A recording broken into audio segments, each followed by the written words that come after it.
जय यीशु की। परमेश्वर का धन्यवाद हो कि उसने मुझे एक मौका दिया है। मैं तेलीबाग क्षेत्र से बिलोंग करती हूँ और मेरा चर्च है Saint John Mary Vianney Catholic church, Saint Joseph बाड, तेलीबाग। मैं परमेश्वर के मध्य कुछ बोलना चाहती हूँ और इन आयतों को मैं पढ़ना चाह रही हूँ। और इन आयतों को पढ़ने से पहले मैं छोटी सी प्रार्थना करूँगी। परमेश्वर को धन्यवाद हो कि उसने मुझे चुना है और मैं अपनी ओपिनियन या मैं अपने परमेश्वर से कुछ बात को सबको बताऊँ कि मेरे परमेश्वर जीवन में कैसे मुझे गाइड करते हैं, कैसे मुझे बताते हैं। तो मैं प्रार्थना करती हूँ परमेश्वर के नाम में। तब मैं वचन को कुछ पढ़ना चाहूँगी। यीशु का धन्यवाद हो, धन्यवाद प्रभु जी, धन्यवाद धन्यवाद राजा यीशु परमेश्वर का धन्यवाद हो, धन्यवाद ग्लोरी जीसस, धन्यवाद धन्यवाद धन्यवाद। Hallelujah hallelujah. परमेश्वर का धन्यवाद हो। परमेश्वर तेरे निर्मित में आती परमेश्वर की सुबह से लेकर अब तक तूने मुझे सही सलामत रखा। परमेश्वर मैं शुक्रिया अदा करती हूँ पिता परमेश्वर, तेरा धन्यवाद करती हूँ राजा यीशु।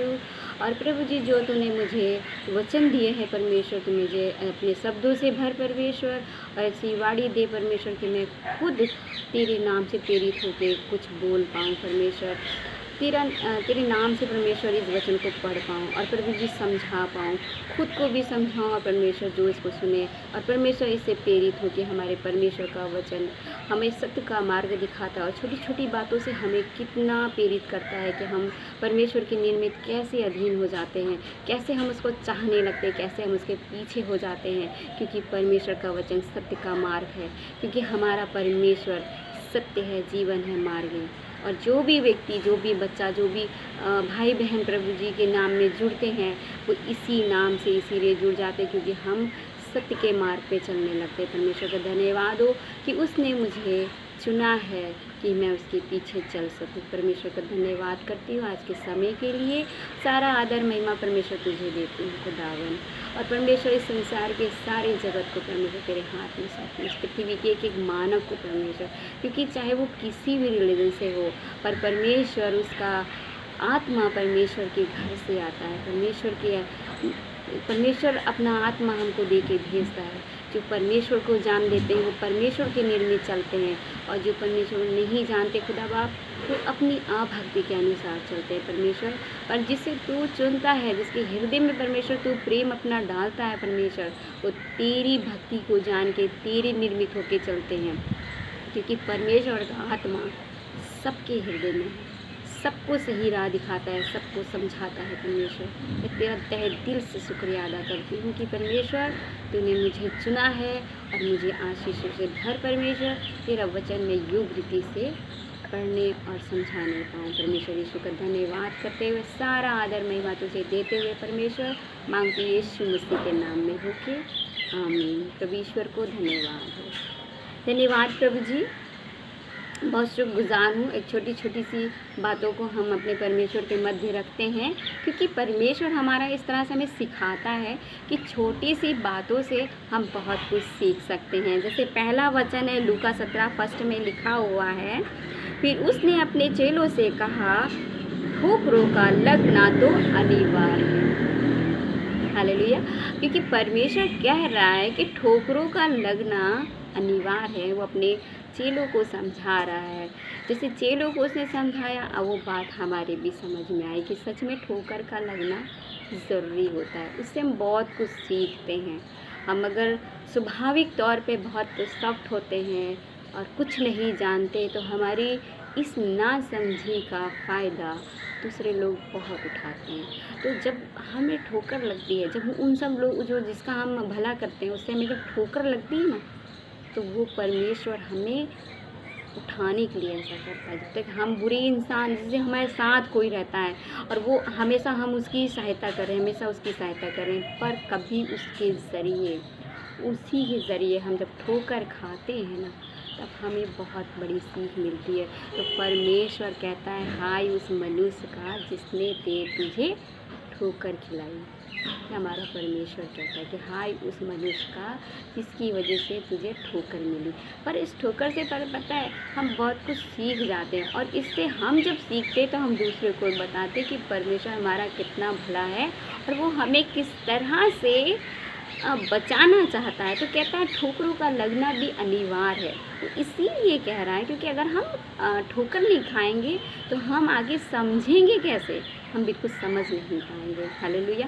परमेश्वर हमारे जीवन में हर एक बात को दर्शाता है, बताता है कि हम किस तरह से परमेश्वर को जाने, कि वो अगर हमें कुछ कार्य नहीं हो रहा है, हमें कुछ अच्छाई नहीं हो रही है, तो वो वजह भी हमारे लिए बहुत ज़रूरी है, क्योंकि परमेश्वर का कार्य हमारे जीवन में हो रहा है। हमारे जीवन में परमेश्वर का काम बहुत महत्व रखता है कि हमारे जीवन में परमेश्वर कार्य होना चाहिए। तो अगर हम गिरते हैं तो हमारा परमेश्वर हमें उठाता भी है। हालेलुया। परमेश्वर को बहुत धन्यवाद हो। ऐसे ही दूसरी आयत है, और एक लाजर है, पुरुष है, जिसकी जो ये बात है, उस लाजर की जो बात है, जो उसके बारे में बता रहा है, वचन बता रहा है, तो वो उसको समझने के लिए वाकई में हमारे पास दिल होना चाहिए। दिल जब जिसमें परमेश्वर हमारा काम करता है, हमारे पास वो पवित्र आत्मा होनी चाहिए, जिससे हम पता करेंगे कि ये लाजर के साथ आखिर हुआ क्या, और क्या इससे परमेश्वर हमें सिखा रहा है। हम लूका 16:19 पद में पढ़ते हैं, एक धनी मनुष्य था जो सदा बैजनी वस्त्र व मलमल पहना करता था और प्रतिदिन धूमधाम व बड़े सुख विलास से रहता था। इस उस राजा की बात हो रही है जो बहुत धनी था। और लाजर नाम का एक कंगाल व्यक्ति, घाव से भरा हुआ, जख्म थे उसके, बहुत तकलीफ थी उसको, घाव से भरा हुआ व्यक्ति उसी राजा के घर के जो उसका महल था वहाँ पर भरा हुआ, उसके फाटक पर छोड़ दिया जाता था, क्योंकि उसको तकलीफ थी, उसको देखे कौन, इसकी सेवा कौन करेगा। और कहाँ छोड़ा जाता था? उसी धनी व्यक्ति के फाटक पर छोड़ दिया जाता था, कि जो टुकड़ा यानी जो खाते पीते हैं, जो टुकड़ा उस धनवान की मेज से नीचे गिर जाए, जो गिरते थे, उससे वह अपना पेट भरे। हम बहुत कुछ इसमें सीख सकते हैं। इसमें बहुत बारीकी की बात है कि ये वो व्यक्ति जो धनी है, तो उसके मेज के नीचे जो गिर रहा है, उसी से वो जो कंगाल व्यक्ति है, जो घाव से भरा हुआ है, उसका पेट भर जाए। लेकिन क्या कभी उस राजा ने सोचा कि इस व्यक्ति का हम इलाज करा दें? कभी ऐसा उसने मनन नहीं किया, कि नहीं सोचा। लेकिन परमेश्वर ने सोचा। अगर वो चाहता, वो तो बहुत धनी व्यक्ति था, चाहता तो उसका इलाज करा सकता था, चाहता तो उसकी लिए कुछ और सोच सकता था, क्योंकि धनी व्यक्ति है ना। अगर धन है हमारे पास तो हम किसी की मदद कर सकते हैं, लेकिन उसने ऐसा नहीं किया। पड़ा है तो पड़ा रहने दो, क्या करना है, क्योंकि वो उसकी सेवा नहीं करना चाहता था। लेकिन उसके टुकड़ों से जो वो पलता था,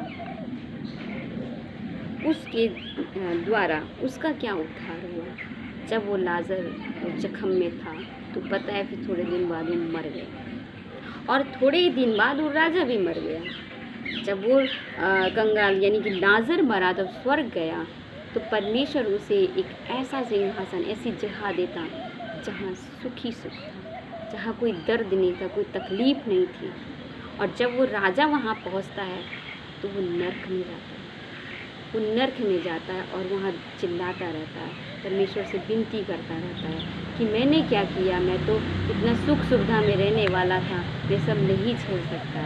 तो परमेश्वर ने कहा, तूने इसकी दुख तकलीफ को देखा, इसकी दुख तकलीफ को समझा क्या? नहीं समझा।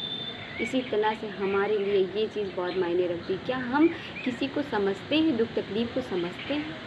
हम भी नहीं समझते। तो हमारा परमेश्वर हमारा न्याय कैसे करेगा? हमारा न्याय दया से नहीं करेगा। इसीलिए परमेश्वर का वचन हमारी आत्मा को बचाने के लिए, परमेश्वर का वचन हमेशा हमसे ये बात करता है कि तुम अपनी आत्मा को परमेश्वर से जोड़ो, अपनी आत्मा को नर्म बनाओ, किसी के योग्य बनाओ। क्या हम किसी की मदद कर देंगे, हम वैसे छोटे नहीं हो जाते।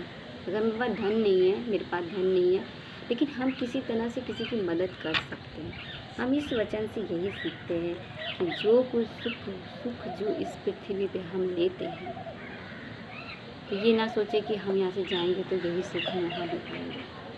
बहुत सी एक गलत धारणा भी है हमारे अंदर कि जो जब हम मर जाते हैं तो हमारा जो देह है, तो उसी साथ आत्मा भी मर जाती है। आत्मा कभी नहीं मरती। ना तो हम आत्मा को गाड़ सकते हैं, ना ही जला सकते। आत्मा जहाँ से आई थी वहीं जाती है।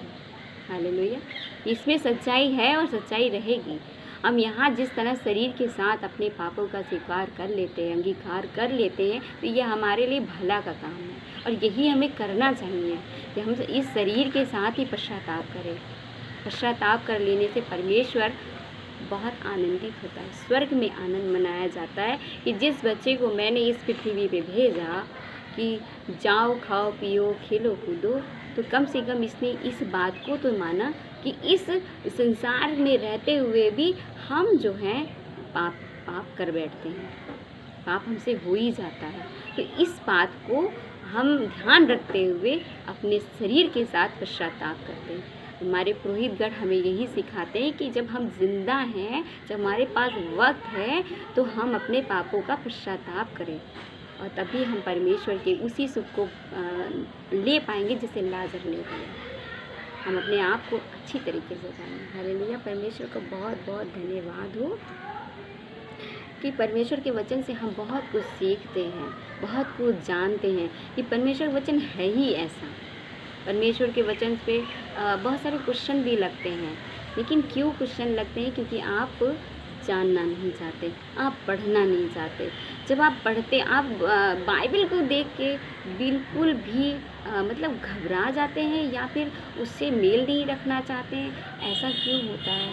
ऐसा इसीलिए होता है क्योंकि उसमें काल्पनिक बातें नहीं हैं। जैसा प्रभु दिखता था, जैसा वहाँ था, आज भी प्रभु को अगर किसी भी अगर पेश करना होता है तो उसी रूप में पेश किया जाता है।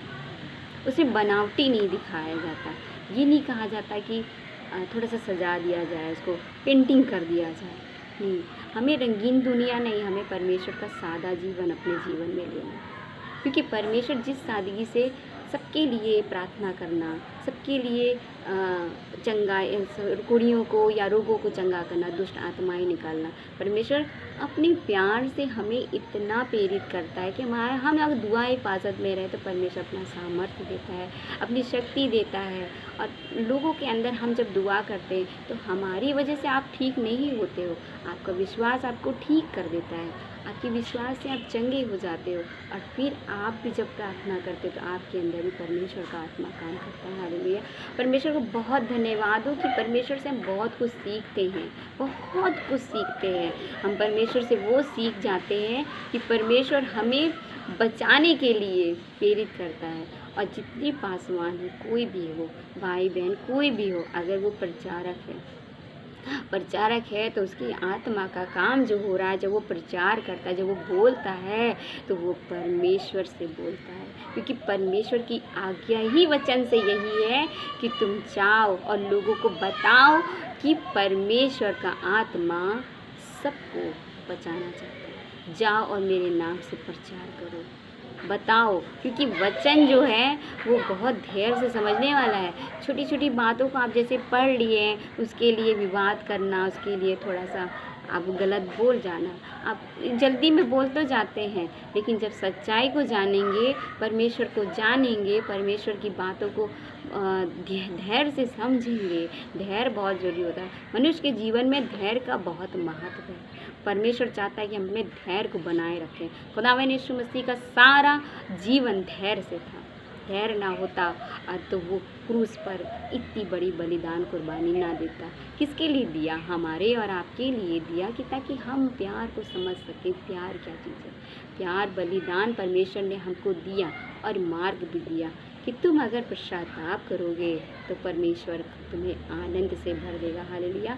परमेश्वर को बहुत शुक्रिया अदा करते सुंदर से वचन के लिए कि उसने हमें छोटी सी बातों से कितनी बड़ी बात समझाई कि अपने जीवन में हम कैसे बने। हमारा ठोकर खाना जैसे बहुत अनिवार्य है, क्योंकि अगर हम बहुत ऐशो आराम में जीते रहते हैं तो हम कुछ समझ नहीं पाते। और जब तक हमें किसी प्रकार का मतलब हम जी रहे हैं, घर में हमें कोई परेशानी नहीं हो रही, तो कहीं ना कहीं जाके हम मतलब परेशान होते हैं, तो हम फिर घबरा जाते हैं। इसलिए छोटी छोटी बातों में हमारे जीवन में ठोकर का होना बहुत ज़रूरी है ताकि हम मजबूत बने। परमेश्वर कहता है तुम जब गिरोगे, जय बार गिरोगे तब तुम उठोगे भी। हालेलुया। परमेश्वर हमें किस तरह से कितना अपने बच्चों को समझाता है कि तुम जब गिरोगे तो तुम खड़े होगे और मजबूत होगे। एक छोटा सा बच्चा जब चलना सीखता है कितने बार गिरता है, हम उसी से सीखते हैं कि हाँ, गिर गिर के उठना परमेश्वर में मजबूती होती है, परमेश्वर में आनंद होता है, उसकी महिमा और बढ़ाई बढ़ जाती है हमारे जीवन में, उसकी स्तुति हमारे हृदय से निकलती है, हमारा हृदय इतना अच्छा हो जाता है, हम इतने सॉफ्ट हो जाते हैं कि हम हर जगह परमेश्वर की बात करते हैं, जहाँ बैठते हैं परमेश्वर से जुड़े रहते हैं और जो काम भी करते हैं उसमें भी परमेश्वर का नाम लेते रहते हैं, क्योंकि परमेश्वर ने हमें अपने निर्मित तैयार कर दिया। हालेलुया। परमेश्वर धन्यवाद हो और बहुत शुक्रगुजार हूँ कैथोलिक कलीसिया की कि वो हमें एक छोटा सा मौका दिए कि हम अपने परमेश्वर के निर्मित कुछ शब्द बोल पाएँ।